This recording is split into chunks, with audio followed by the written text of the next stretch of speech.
السلام علیکم ورحمۃ اللہ وبرکاتہ۔ خوش آمدید ہیں آپ تمام لوگوں کو ہمارے چینل اسلامک اردو بین نسرین میں۔ ہم لوگ آداب زندگی سیکھ رہے ہیں۔ آداب زندگی میں لیسن نمبر 4 سیکھیں گے۔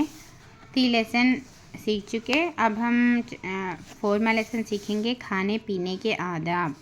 اعوذ باللہ من الشیطان الرجیم، بسم اللہ الرحمن الرحیم۔ کھانے سے پہلے ہاتھ دھو لیجئے۔ طہارت اور نظافت کا تقاضا ہے کہ کھانے میں پڑنے والے ہاتھوں کی طرف سے طبیعت مطمئن ہو۔ کھانے سے پہلے ہاتھ دھو لینا چاہیے۔ اور دوسرا کیا ہے، بسم اللہ الرحمن الرحیم پڑھ کر کھانا شروع کیجئے، اور اگر بھول جائیں تو یاد آنے پر بسم اللہ اولہ و آخرہ کہہ لیجئے۔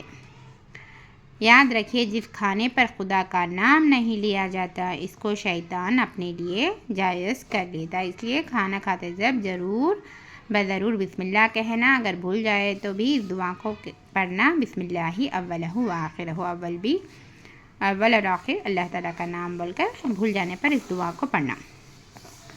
کھانے کے لیے ٹیک لگا کر نہ بیٹھے۔ خاکساری کے ساتھ اکھڑو بیٹھے یا دو زانو ہو کر بیٹھے، یا ایک گھٹنا بچھا کر اور ایک کھڑا کر کے بیٹھے۔ خدا کے رسول صلی اللہ علیہ وسلم اسی طرح بیٹھے تھے۔ ٹیک لگا کر نہیں کھانا۔ ہمیشہ سیدھے ہاتھ سے کھائیں، ضرورت پڑنے پر بائیں ہاتھ سے بھی مدد لے سکتے ہیں۔ ہمیشہ سیدھے ہاتھ سے ہی کھانا کھانا چاہیے۔ اگر ضرورت پڑے، اگر داماں ہاتھ میں کچھ چوٹ آئی، داماں ہاتھ اچھی نہیں ہے، تو ہم ضرورت پڑنے پر بائیں ہاتھ کا استعمال کر سکتے ہیں، لیکن ہمیشہ سیدھے ہاتھ سے کھانا چاہیے۔ 5واں کیا ہے، 3 انگلیوں سے کھائیے، اور اگر ضرورت ہو تو چنگلی چھوڑ کر 4 انگلیوں سے کام لیجئے۔ چھوٹی انگلی چھوڑ کر 4 انگلیوں سے کام لے سکتے، یعنی کھانا کھا سکتے۔ 3 انگلیوں سے کھانا بہتر ہے۔ اگر 3 انگلیوں سے کھانے نہیں جم رہا ہے تو چھوٹی انگلی چھوڑ کر ہم 4 انگلیوں سے کھا سکتے، اور انگلیاں جڑوں تک ساننے سے پرہیز کیجیے۔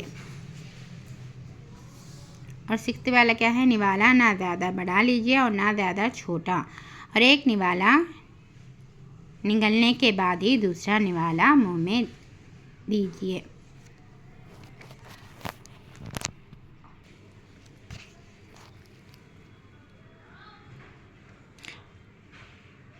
روٹی سے انگلیاں ہرگز صاف نہ کیجیے، یہ بڑی گھناؤنی عادت ہے۔ روٹی سے انگلیوں کو ہرگز صاف نہ کرنا ہے۔ 8ویں حدیث کیا ہے، روٹیوں کو جھاڑنے اور پٹکنے سے بھی پرہیز کیجیے۔